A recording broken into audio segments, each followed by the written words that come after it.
Welcome to everyone watching. We are here in Iceland for the 4th ever RZFL XFL podcast. Today, we're with Nicholas Buckley Apps. Say what's up. Hello, everybody. We are here in Iceland because we are fleeing the coronavirus, and luckily, the rich RZFL brand has an ice base in Iceland, so that's where we're recording. We're going to record in North Dakota, but that's okay. We're without our friend John today, so unfortunate. But we're talking about week 4, everything that happened, and our week 5 picks, power rankings going to this week. How are we feeling after week 4 of the XFL? Well, one thing's for certain, and that is you can never count on any team or count out any team. Because the league is so full of surprises. Now, I think you can count out DC whenever they're on the road. I wish we had a clear playback, but we don't because we're at our base in Iceland. But I think someone said 2 weeks ago that DC was the best team in the league because they had the best offense and the best defense. Are we gonna see that person recant their words today? Yeah. Especially because I was calling Jones the top MVP candidate, and he's just looked absolutely terrible. And I don't know. I don't know what to think. I don't even know what it was, because they played the two teams that they killed was New York. They destroyed, and then there was that game against the Dragons. They didn't kill the Dragons. They just didn't kill the Dragons. That's right. I didn't say that, but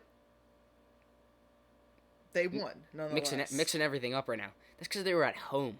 At home, they're a great team. They're like the 76ers. They win every game at home. When they go on the road, they lose to the Cleveland Cavaliers, one of the worst teams in the league, because they can't play on the road. They just can't play on the road. I don't think their team is all as good as everyone said it was, and I could identify that 2 weeks ago. And I'm glad to say that I was right. Was I right about everything? Absolutely not. I was dead wrong on everything except for that. But I can say proudly today that I thought the Houston Roughnecks back in week 2 were the best team in the XFL, and right now we could say that confidently. So let's go over all of the games. Since we're talking about DC right now, we're gonna go over DC Tampa.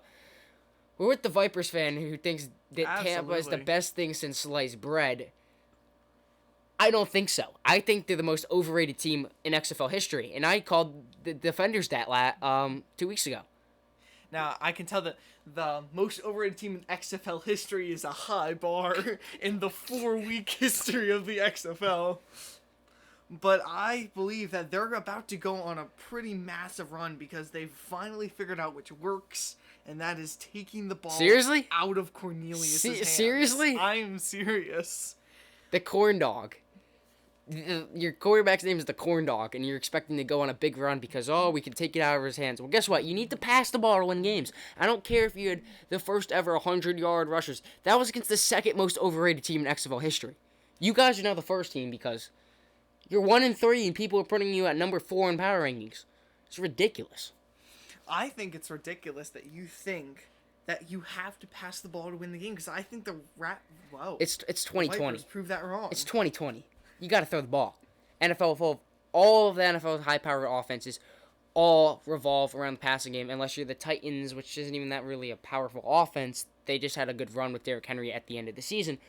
Every single big major offense all relies around the passing game, and you could see that even in the XFL. All the big games like Houston, St. Louis runs the ball very effectively, but the only reason why they're able to run the ball super effectively is Jordan Ta'amu. You got to throw the ball to set up the run, you could run the setup to throw, but nothing setting up corn dog. Nothing. And I think the Vipers are very overrated. I agree with that because every single game, except for this game, Cornelius has a multi-turnover game. In this game, they take it out of his hands. He only had 1 turnover. That's good for him. That's because you played one of the best defenses in the league, the Seattle Dragons, and obviously they're going to force turnovers. Can't talk. Turnovers wherever they are, even if they're in Iceland. What really matters are 2 100-yard rushers. 2 brought up to me. It was very nice. Smith and Patrick. And I said it last week when he was at, I believe, 96 yards last week. Or maybe that was 2 weeks. I think that was 2 weeks ago. He was at 96 yards. Is that they need to rely on the run game to win games. I think the Dragons actually are a much better team than the Vipers right now. Oh, I don't I agree with that at all. What about BJ Daniels, Daniels, former Super Bowl champion? Super Bowl 48 at Super Bowl I would never like to talk about. But he was a Super Bowl champion with the Seahawks. What has Corn Dog done? What has he done? Nothing. I have no idea what he's done. Nothing. Honest, Nothing. But if we want to play the technical game, Jimmy Garoppolo is technically a Super Bowl champion when he was with the Patriots. Well, I don't care. Talk about that. We're talking about the XFL right now, and Jimmy Garoppolo is irrelevant. Well, here's the thing. I want to talk about your former Super Bowl champion. How's his ring doing? BJ Daniels, when he came into the game, this is a Battlehawks team everyone's saying could potentially be number 1 in the league. Great home field advantage going in the game. They have a best coach in the league, a young quarterback that's very good, a solid defense. But Brandon Silverson, he's trash. He's dead awful. He's a garbage can. And BJ Daniels comes in and just erases the lead and nearly comes back. BJ Daniels brings everything to a whole different level. I think this Dragon team with BJ Daniels is going to BJ win every single game. You know, I don't feel that at all, especially because next week Dragons are going up against Houston. And I'm picking the Dragons to win that game when we I know you are, and to be honest, I don't see that game going well for them. Well, guess what? We're going to win the game. All right, we'll well, you think that you need you just want to argue about pass interference all the time, so I don't think your opinions are valid. I think I'm just going to argue about your power rankings when you put the Roughnecks above the Dragons, and we can talk about the Dragons winning the game. Cool. Okay, let's go. We're kind of getting a little off track. Let's go over another game from week 4. I'm just gonna go right to the. We're gonna go out of order. I'm gonna go right to the Texas Bowl between Houston and Dallas. What are our thoughts on that, especially because Landry Jones is now injured? What are the future for Dallas, and is Houston a legit 4-0 team, or did they just get there by mistake? Well, I definitely feel the Roughnecks are for real because the Renegades were a really solid team, and it's terrible what happened to Jones. But I feel like these were two very He's just a bum. 3 interceptions in the first quarter, if you remember that. Yeah, he was. But to be honest, so many of these teams have so many turnovers, I don't think you can judge a team off of turnovers at this point. But what about Houston? Plus 9 turnover I can't talk. Plus 9 turnover gain. I can't say differentiation. I just did. But plus 9 in that. They've gotten 11 turnovers, only turned the ball over twice, and they're the 4-0 team right now. And despite the fact that during this game, Jones had 3 interceptions, the Renegades had a chance at the very end. Oh, they should have scored at the end for sure. They should have. They definitely should have. How about the game-winning interception, the game-sealing interception happened to be on SportsCenter Top 10 at number 1. First ever XFL play, and was number 1. We're making history every week. It was pretty cool. Attendance was down, but SportsCenter presence was up. So that's what's up.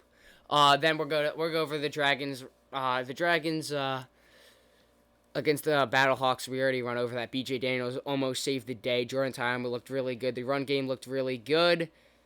Brandon Silvers is a garbage can. That's that game. Whatever. Our final game of the week is actually the first game, which was LA versus New York in New York. New York finally started Luis Perez and did pretty good. Kind of. Sort of. What are your thoughts? I mean, I felt like this was a Guardians team that was trying to regain their momentum. Because they got home field advantage. Yeah. And then the Wildcats, who were coming off a really hot win, and I think it... No Nelson Spruce. No Mr. Excitement Carter. And, yeah. Proved to be costly. I mean, I felt like if Nelson Spruce was playing that game, LA wins. I think New York's the worst team in the league. They had home field advantage, and their defense stepped up for them. But honestly, even with Luis Perez and Mikel McKay, I don't see New York as being that good. But whatever. They're 2-2. They're winning games, and technically they're still in the playoff hunt right now. Actually, everyone's in the playoff hunt right now. It's week 4. We go into week 5. But no, I definitely agree that the Wildcats were looking good. I mean, 2 weeks ago when we were talking about good players, Nelson Spruce came up, and without him... He's on the loose. On Dr. Shoes. And this week, the defenders got goosed. Sorry, not sorry. Okay, let's go ahead and get into our Week 5 picks. Let's start out with the Roughnecks versus the Dragons. I'm going to have to go with the BJ Daniels. That's the Dragons' entire team, led by BJ Daniels. They are the BJ Daniels now. He's going to head into Houston and tear their defense into shreds. Before, under Brandon Silvers, I'm normally the biggest biased super fan around. But with the Dragons, I could never fully be that biased super fan that could say, my team's awesome because we have Brandon Silvers at quarterback. Now, with a man like BJ Daniels, who's a Super Bowl champion, I could march into any room and say that the Dragons are going to win this Saturday or this Sunday, depending on what day they're playing. Because BJ Daniels brings what no other quarterback in the XFL can bring to the table. And that is, he's BJ Daniels. I don't know what else you could ask. Dragons by 50. Dragons by 50. Well, I mean, I can't wait to listen to this back when Houston wins this game by... You might have to set a timestamp so you can play it. Yes, I think I will in the description. I'll say this is when he predicted the Dragons are going to win by 50 on Saturday. Everyone tune in, please. I can't wait to talk about this game. Can't wait. We'll see how much of So what's your pick? Are you going Dragons by 40? You know, I'm close, but I think I'm going to go to the Roughnecks. Really? By 1. That's garbage. So you're saying the Dragons cover the spread? Yeah, I'm not too worried about that. I doubt I could ever predict that, but I'll say that. Okay, so there's that. Okay, so we have the Guardians and the Renegades for our second Saturday game. I'm going to let you go first on this one. Well, the Renegades are really limping right now, and... Did you just call the Renegades the Landry Joneses? Because Landry Jones is limping. The Renegades are not limping. I think the Renegades have a quarterback problem right now, and I'm not sure if they're going to be able to figure it out next week, but the Guardians are really bad. It's in Dallas, so I'm going to pick the Renegades for this one. Well, obviously right now with Luis Perez balling out and New York finally finding an identity, it only makes sense also with the fact that Landry Jones is out. It only makes sense I pick Dallas right now because the Renegades are the better team. I don't care who New York has at quarterback. I don't care who Dallas has at quarterback. Dallas could have a 5-year-old. Dallas could have Deshaun Kaiser at quarterback. I don't care who Dallas has at quarterback right now. I don't give anything. I think that the Renegades are going to win this game. I'm not going to say by 50. I won't say by 50. I think the Guardians are the worst team in the league. It's in Dallas. Renegades are going to get things done. They have a running game. Cameron Sarris-Payne. That's all they need. Because all you need in this league is to be able to run the ball, apparently. Absolutely. So, Renegades by something. They win. Now we go into the Battlehawks Defenders game. I'll go first. Okay. Now, this is a tough game. Because DC is a super team at home. But the Battlehawks are the Battlehawks. So who do you pick here? That's very interesting. I almost want to wait till game time to pick who I want to pick, but this is tough. I'm going to have to go right now with the St. Louis Battlehawks because Jordan Ta'amu is legit. John Hayes, their head coach, is legit. Unlike John, our person that just doesn't show up at all anymore. Also, I can't believe I forgot to say that like this entire podcast. This is sponsored by Nicholas Buckley apps, coming at you with the greatest games of the century. Download Protect the Piggy, Jaron, or Dakota Code on the Google Play or App Stores today. That's our biggest thing. Our producers really telling us to get that in. But I gotta go Battlehawks. I feel like they're legit and they're gonna go march into DC. This is gonna be a close game. Don't think this is gonna be a blowout. This could be a close game. Battlehawks by like 2. Yeah, I mean, I really agree with you. This is really you agree with me or something. I'm really agreeing with you on this. That the defenders don't really know what they're doing in the away games, but I feel like they come back home and they're gonna refined their pace, and they're going up against the Battlehawks, who are really hot right now, and they have their one loss, but again, that was against the Roughnecks, and they never really lost their stride during that game. So last game, the most overrated team in the league versus Woo! the LA Wildcats. Let me take this one first. Okay, I'm dying to know what happened in this game. I think that last week, or 2 weeks ago, the Wildcats became the most overhyped team in XFL history. That would be coming in on their high horse, then getting destroyed by the worst team in the XFL, the Guardians. They just didn't get destroyed. It was a one-possession game that they could have. If you're getting won. destroyed by a team that is the worst team, I consider that being I destroyed. I really don't. I just don't think they're even going to be able to look up against the Vipers. They're just going to see how well they did last week, and they're not. They're going gonna to look up at. I think. So you're gonna go. I'm assuming you're going Wildcats in this one, right? I'm going Vipers on this one. So I think that the Wildcats are gonna become Wildcats and eat the corn dog up for breakfast, lunch, dinner, snack, dessert, every single type of meal or way you eat, they're going to eat. And their defense is gonna eat. That's okay, because you don't need to pass to win games. You can run the ball. Well, the corn dog's not going to even exist anymore. He's going to be sacked 7 times. And, okay, fine. You got a run game. I don't care. The Wildcats still have an elite defense. They still have one of the better corners in the league, which I know they're going to say that's passing, but he's also been proven by Pro Football Focus. They graded one player. They literally graded one player. It was him. He also had a very solid run-stopping grade, too. I feel like this entire Wildcats defense is going to eat the corn dog and eat his French fries, Jaquise Patrick and Devon Smith. They're going to eat. If Nelson Spruce is back, Josh Johnson's going to have a field day on this Viper secondary that can't cover anything. They couldn't cover someone in bed with a blanket. They couldn't cover, I can't even think of anything right now, but they can't cover anybody. They can't cover anybody, and I'm going to have to go with the Wildcats on this one. I am not denying Spruce's greatness. Well, one, we don't know if he's going to be back. And even if he was, the Wildcats aren't even going to get the ball enough. I could burn the Viper secondary. You probably could, but here's the thing. If you run the ball, the other team's never even going to get it. So let's just run the ball, and we'll win like that. No. Yeah. I'm pretty sure the Wildcats have a pretty good run game themselves, too. So right, then we'll do a battle of the running teams. So passing is overrated. We basically disagreed about pretty much everything. Yeah. Did we actually disagree on every game?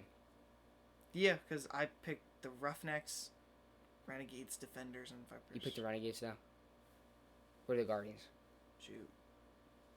We're gonna have to look at that. We're gonna look that. Yeah, we're gonna have to look back at the film. We're short-term memory loss is really a thing here in Iceland, especially when you're getting away from the coronavirus. This is sponsored by Nicholas Buckley Apps, coming at you with the greatest games of the century. Download Protect the Piggy or Zero Run or Dakota Code today on the Google Play or App Stores. Now we get into power rankings of going into Week 5. I'm going to start out. I'm just going to go... I'm not going 8 to 1. I'm going 1 to 8.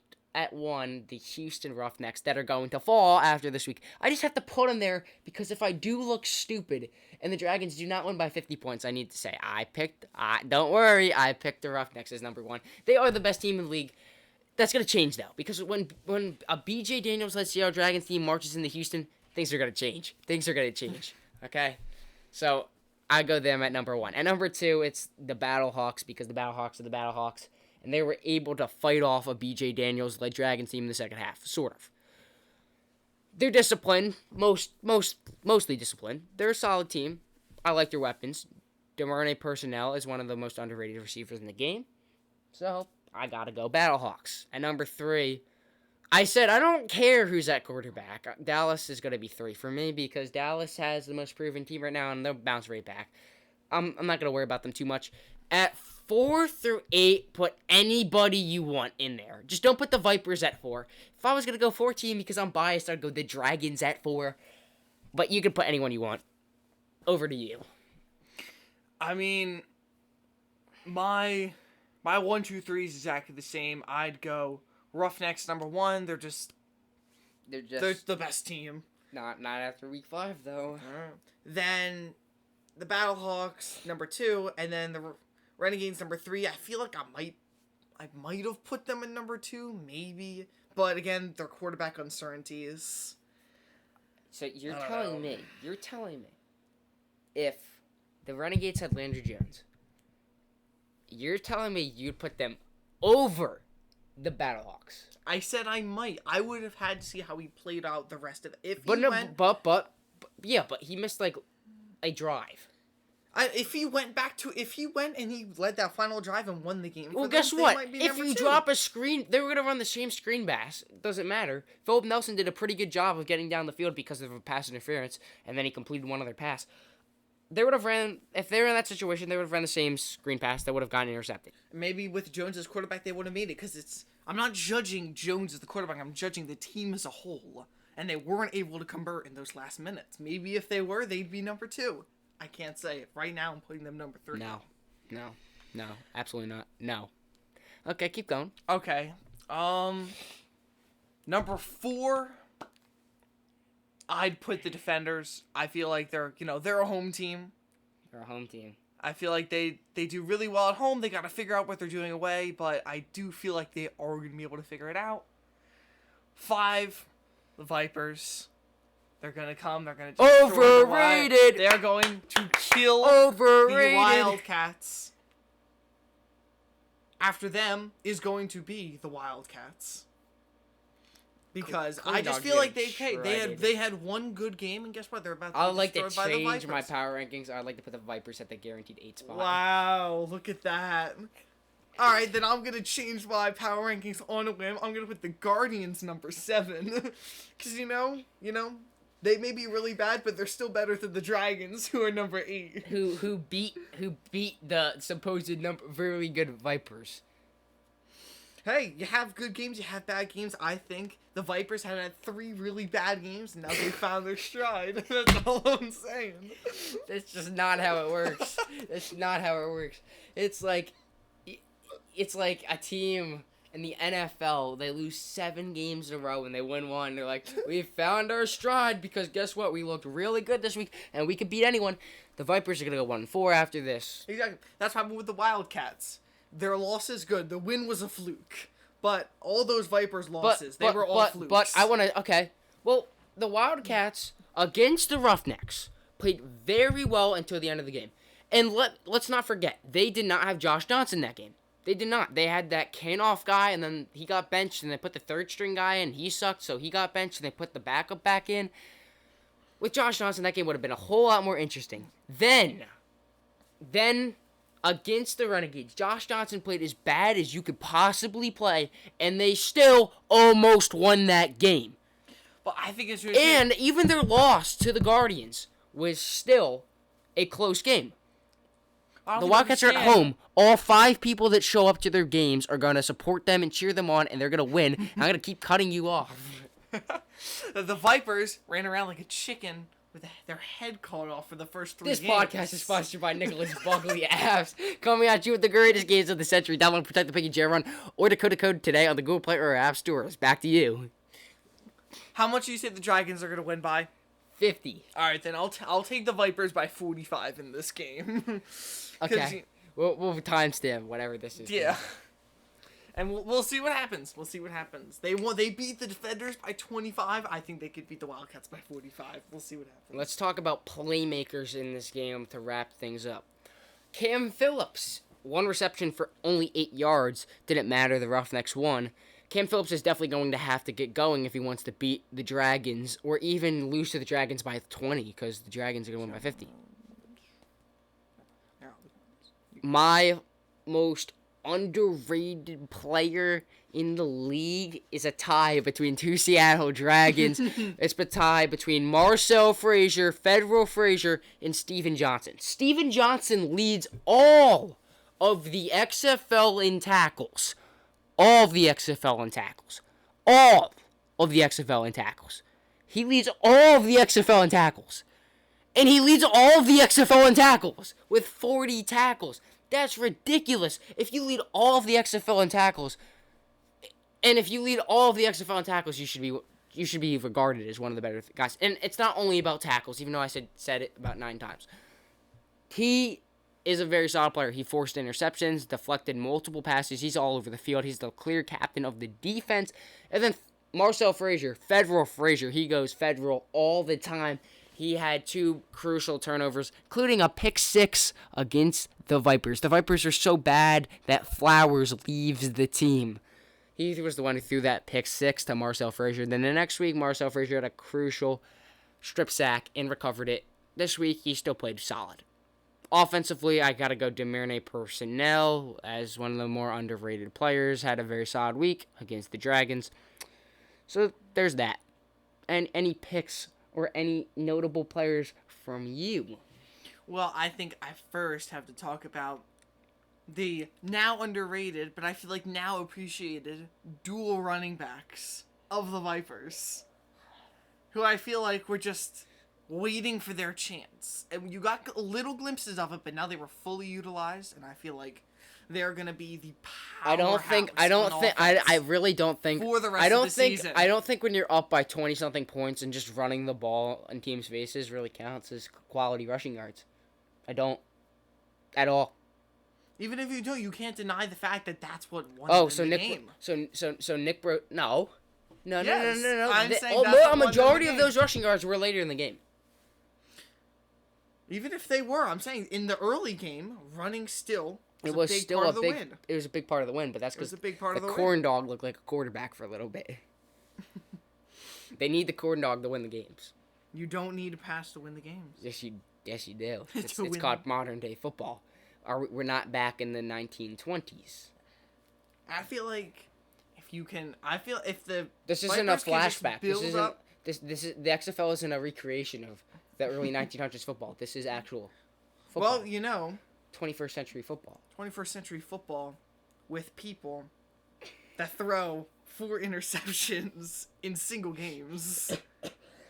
Sometimes you just gotta stop throwing the ball and start running it, and I feel like that's what the Vipers have finally figured out. I don't think that needs to happen. I think that if you can't throw the ball, you're not gonna win games, and they're gonna get exposed against the Wildcats. I just don't see any other underrated players. No. No. Not a single person. No, like, quarterback that's underrated. Would you say Jordan Tyamu's underrated, or is he perfectly rated? I'd say he's perfectly rated. What about Luis Perez? Is he perfectly rated or underrated or overrated? The fact I don't even know who that is, I'm going to say he's perfectly rated. You don't know who Luis Perez is, the Guardians quarterback. No, that is pretty bad, and that's why none of your opinions even matter, even though most of them are right on week 2. Yeah, we're just so happy we got away from the coronavirus in Iceland right now in our ice base. That's amazing. We're sponsored by Nicholas Buckley apps, coming at you with the greatest games of this century. Download Protect the Piggy or JR Run or Dakota Code today on the Google Play or App Stores. We're gonna finish up with our finishing notes. So, what did you get out of week 4, and what could you take into week 5? What I'm going to take into week 5 is, again, the fact that this league can be so up in the air, especially what you did with your power rankings until you changed it very sadly at the very end, that any team can jump out of nowhere. And every team is still trying to figure themselves out right now. And some teams figured it out early. Some of them are kind of relapsing, but I feel like once every team finds their stride, we'll be able to really see who's good and who isn't. I don't think this is running. We're not talking about strides. I don't think any team is talking about running. I don't think anyone is actually going to be talking about strides, because I found out that everyone is good at home and everyone sucks on the road, unless your name is the Houston Roughnecks and unless your name is the St. Louis Battlehawks. So, that's what I have to say. The Roughnecks are going to be at home, but I could take away that the Dragons are going to be the best team in the XFL from this day on. They're going to win by a lot of points. I could take that BJ Daniels is the best thing ever that's happened to Seattle football, and even better than Russell Wilson. Even better than Russell Wilson. He's the best thing that's ever happened to Seattle football. I'm glad to see my team actually playing football again. And I could take away that the XFL is a solid league. I could take away that the XFL, anything can happen in it. As you said earlier, anything can happen. Any team can win a game. I mean, the Dragons could win by 50. That's all I have to say. We are sponsored by Nicholas Buckley Apps, coming at you with the greatest games of the century. Download Protect the Piggy or Jail Run or Dakota Code today on the Google Play or App Stores. This is the RZFL XFL podcast. Dragons by 50.